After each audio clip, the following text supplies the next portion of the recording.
एक अवतार श्री हनुमान जी महाराज है। हनुमान जी महाराज को 3 तरह की माला समर्पित होती है। एक आंकड़े के पत्ते की, दूसरी बेलपत्र के पत्ते की, तीसरी पीपल के पत्ते की। ये 3 तरह की माला जब हनुमान जी महाराज को समर्पित होती है। आंकड़े की माला महाराज, आंकड़े के पत्ते की जो माला होती है, ये माला कार्य की सिद्धि के लिए होती है। इसमें एक एक आंकड़े के पत्ते पर सीताराम लिखा जाता है। मात्र एक पत्ता ऐसा होता है जिस पत्ते पर सीताराम नहीं लिखा जाता। 108 पत्ते में से एक पत्ता, बस उस पत्ते को हथेली में रखकर उल्टा हाथ आपको रखना है और अपनी कामना कर कर उस पत्ते को बांध देना है। ये जरूरी नहीं है कि 25 के बाद बांधो, 50 के बाद बांधो या 100 के बाद बांधो, आपकी मर्जी पड़े। उस खाली पत्ते को कहीं पर भी बांध दीजिए और उस माला को अपनी कामना कर कर श्री हनुमान जी महाराज को समर्पित कर दीजिए। माला जब हनुमान जी को चढ़ जाए तब एक घी का और एक तेल का दिया हनुमान जी के सम्मुख में लंबी बाती का लगा देना है महाराज। एक घी का, एक तेल, और अपनी कामना कर कर आप आ जाइए। आपकी वो कामना 2.5 महीना या 3 महीना, इससे ज्यादा नहीं जाएगा, वो कामना बाबा पूरी करेगा। क्योंकि शिव और हनुमान ये सब एक ही स्वरूप है। अगर व्यक्ति के जीवन में बहुत भारी रोग हो गया है, बहुत ज्यादा कष्ट हो गया है, कैंसर जैसी बीमारी भी अगर उसको घेर ली है और किडनी लीवर सब बेकार हो गया, तो निवेदन है पीपल के पत्ते की माला बनवाओ, 108 पत्ते की, और हनुमान चालीसा का हर पत्ते पर स्मरण करिए महाराज। आप हनुमान चालीसा पढ़ते जाओ, माला में गांठ लगाते जाइए, और वो माला जो व्यक्ति कैंसर से पीड़ित है, हाथ का स्पर्श कराइए और शंकर को चढ़ाइए। केवल अष्टमी तिथि के दिन ये माला समर्पित होना चाहिए, शुक्ल पक्ष की अष्टमी के दिन। आप 2 या 3 अष्टमी को कर कर देखिए, अपने आप दवाई लगना प्रारंभ होगी। कैंसर जैसा रोग भी धीरे धीरे समाप्ति पर आएगा महाराज। पर करना शुक्ल पक्ष की अष्टमी को ही महाराज। कोई बच्चा एग्जाम में बैठ रहा है, सीए की पढ़ाई कर रहा है, कोई बहुत बड़े एग्जाम में बैठा है, पास हो ही नहीं रहा, बहुत हार गया, बेलपत्री की माला चढ़ाई। पर बेलपत्र की जो माला है वो केवल प्रदोष पर चढ़ती है श्री हनुमान जी महाराज। आप बेलपत्र की माला चढ़ाओ, 108 बेलपत्र आप श्री शिवाय नमस्तुभ्यम मंत्र का जाप कर कर गांठ लगाकर भगवान श्री हनुमान जी महाराज के सामने पहुंचकर माला को सीधी रखकर, जो व्यक्ति एग्जाम में बैठ रहा है, नौकरी के लिए, अन्य पढ़ाई के लिए, अगर कंपटीशन एग्जाम में भी बैठ रहा है, तो माला को हनुमान जी महाराज, और हनुमान जी कौन से होना चाहिए? पूर्वमुखी। हनुमान दक्षिण मुखी नहीं चाहिए। पूर्व में जिन हनुमान जी का मुख हो वो माला ऐसी समर्पित कर कर हनुमान चालीसा का पाठ कर कर 3 बार स्मरण कर कर माला श्री हनुमान जी को पहना दीजिए। ऐसा कोई एग्जाम नहीं जिसमें से आप निकल ना पाए महाराज, पर करना आपको पड़ेगा। प्रदोष का दिन होना चाहिए,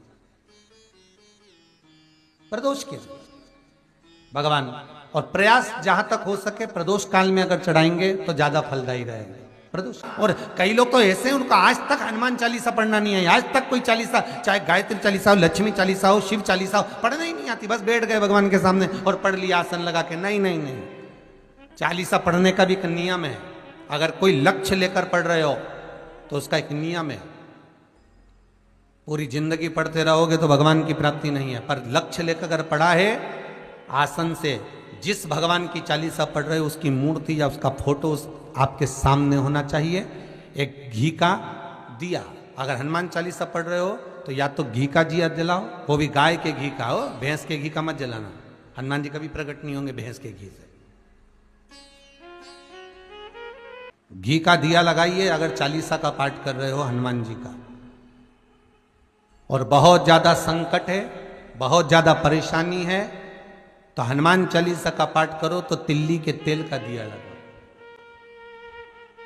काली तिल के तेल का दिया, तिल का तेल का दिया हनुमान जी के सामने आसन बिछाकर। बहुत तकलीफ है तो 3 पाठ प्रतिदिन करो, और एक आसन से जितने समय 9 बजे अगर आप बैठते हो पाठ करने तो 9 बजे ही बैठना है। 11 दिन तक प्रतिदिन 3 पाठ रोज करो। एक पानी का लोटा, कलश, तांबे का जल अर्थात तांबे का लोटा हो, स्टील का लोटा हो, तुम्हारे पास जो कलश हो, उसमें जल भरकर एक सिक्का उसमें पटक कर, एक लौंग पटक कर प्लेट से ढक कर रख दो और प्रतिदिन बस टाइम पर बैठकर पाठ करो। 11 दिन पूर्ण होंगे, जिस कामना से आपने पाठ करा है, बस वो सिक्का, वो लौंग कलश में से निकाल लो, जल का आचमन करो और जिस काम के लिए करा है वो जल उस प्रयोग में ले लो। उस प्रयोग, किसी से बात करने जाना है तो वो जल पी कर जाइए, कोई से हाथ मिलाना है तो वो सिक्का, वो लौंग अपने हाथ में रखिए, अपने साथ रखिए। कई लोग कहते हैं हम तो बहुत दिनों से हनुमान चालीसा पढ़ रहे हैं, हम बहुत समय से राम रक्षा स्तोत्र का पाठ कर रहे हैं, हम बहुत समय से ये कर, अरे तो उसको नियम से तो करो। हनुमान चालीसा का प्रागट्य केवल एक दिल से की गई स्तुति, हनुमान जी महाराज की स्तुति, राम जी महाराज की स्तुति तुलसीदास जी ने केवल दिल से करी थी, केवल मन से। और ये नहीं कहते कि हनुमान चालीसा पढ़ोगे तभी भगवान, नहीं नहीं, आप दिल से अगर भगवान को पुकार लीजिए, आप दिल से पुकारो उसको, वो आएगा। नियम है महाराज, बहुत ध्यान दीजिएगा। पंचमुखी हनुमान का एक स्मरण, पंचमुखी हनुमान का एक भाव। महाराज जैसे बहुत ज्यादा तकलीफ अगर व्यक्ति को हो गई है, बहुत कष्टमय जीवन चल रहा है, हार गए हर जगह से और तकलीफमय जीवन चल रहा है, तो पंचमुखी हनुमान का एक शिव महापुराण का और स्कंद पुराण का एक बड़ा सुंदर मंत्र है। उस मंत्र को आप सब एक बार हमारे साथ में बोलें। ओम नमो हनुमते रुद्र अवताराय सर्व शत्रु संहारणाय सर्व रोग हराय सर्व वशीकरणाय रामदूताय स्वाहा। बस इस मंत्र को हाथ में काली तिल लेकर, एक जौ लेकर और गूगल लेकर, थोड़ा सा इसमें गाय का घी डालकर, कंडे को या अग्नि को जलाकर इस मंत्र का 11 बार 21 बार जाप कर कर अपनी कामना कर कर छोड़ दीजिए। कैसा भी रोग हो, बीमारी हो, कष्ट हो, दुख हो, तकलीफ हो, 21 दिन के अंदर वो आनंद आना प्रारंभ कर देता है। इस मंत्र, स्कंद पुराण का, शिव महापुराण का ये मंत्र मूल पंचमुखी हनुमान सुख देंगे। और एक और चीज याद रखिए हमारा,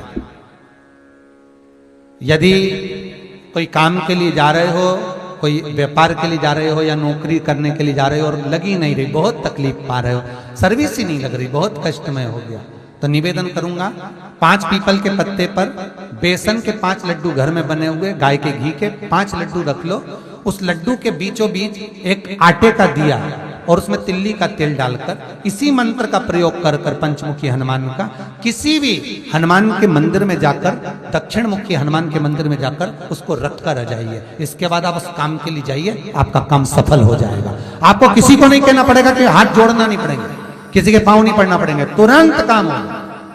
बस इस मंत्र का स्मरण कर कर पंचमुखी हनुमान का भूतेश्वर जो मंत्र है वो सुख देने वाला, आनंद देने वाला, सहज नहीं महाराज, सुख की खान है, आनंद की राशि में महाराज। आप कोई